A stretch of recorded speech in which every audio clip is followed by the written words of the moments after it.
আপনি এটা অতিরিক্ত করে ফেলেছেন। সম্প্রতি এনসিপি সংগঠক হাসনাত আব্দুল্লাহর সেনানিবাসে বৈঠক নিয়ে স্টেটাসকে সীমা লঙ্ঘন বলে উল্লেখ করেন সিনিয়র সাংবাদিক জিল্লুর রহমান।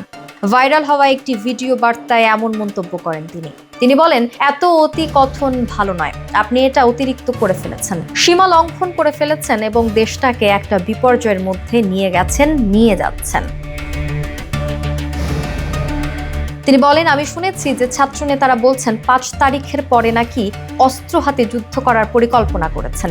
কি হাস্যকর কথা। তারপর আপনি বলেছেন গোপন কথা, আপনার সঙ্গে ক্যান্টনমেন্টে আলোচনা হচ্ছে। আমার কথা হলো, সেই সময় সরকার গঠন প্রক্রিয়ার মধ্যে আসিফ যেটা বলছেন, হাসনাত যেগুলো বলছেন, যেসব আলোচনা হচ্ছে এসব আলোচনা, তাহলে আপনাদের সঙ্গে কেউ কথা বলবেন না কোনোদিন।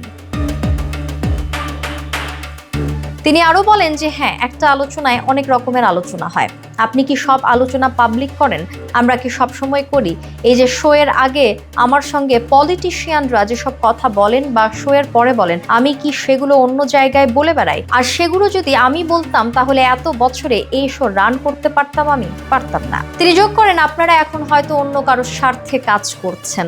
সরি টু সে দিস, আমি সরি, আপনি সেনাপ্রধানের সততা নিয়ে প্রশ্ন তুলতে পারেন না, আপনি সেনাপ্রধানের আন্তরিকতা নিয়ে প্রশ্ন তুলতে পারেন না, সেনাবাহিনীকে নিয়ে আপনি প্রশ্ন তুলতে পারেন না। জনগণের মুখোমুখি দাঁড় করানোর কোনো কারণ নেই। সেনাপ্রধান একবারের জন্য বলেননি তারা ক্ষমতা নিতে চান, সেনাবাহিনী এ কথা বলেনি, তাহলে কেন আমরা বলছি?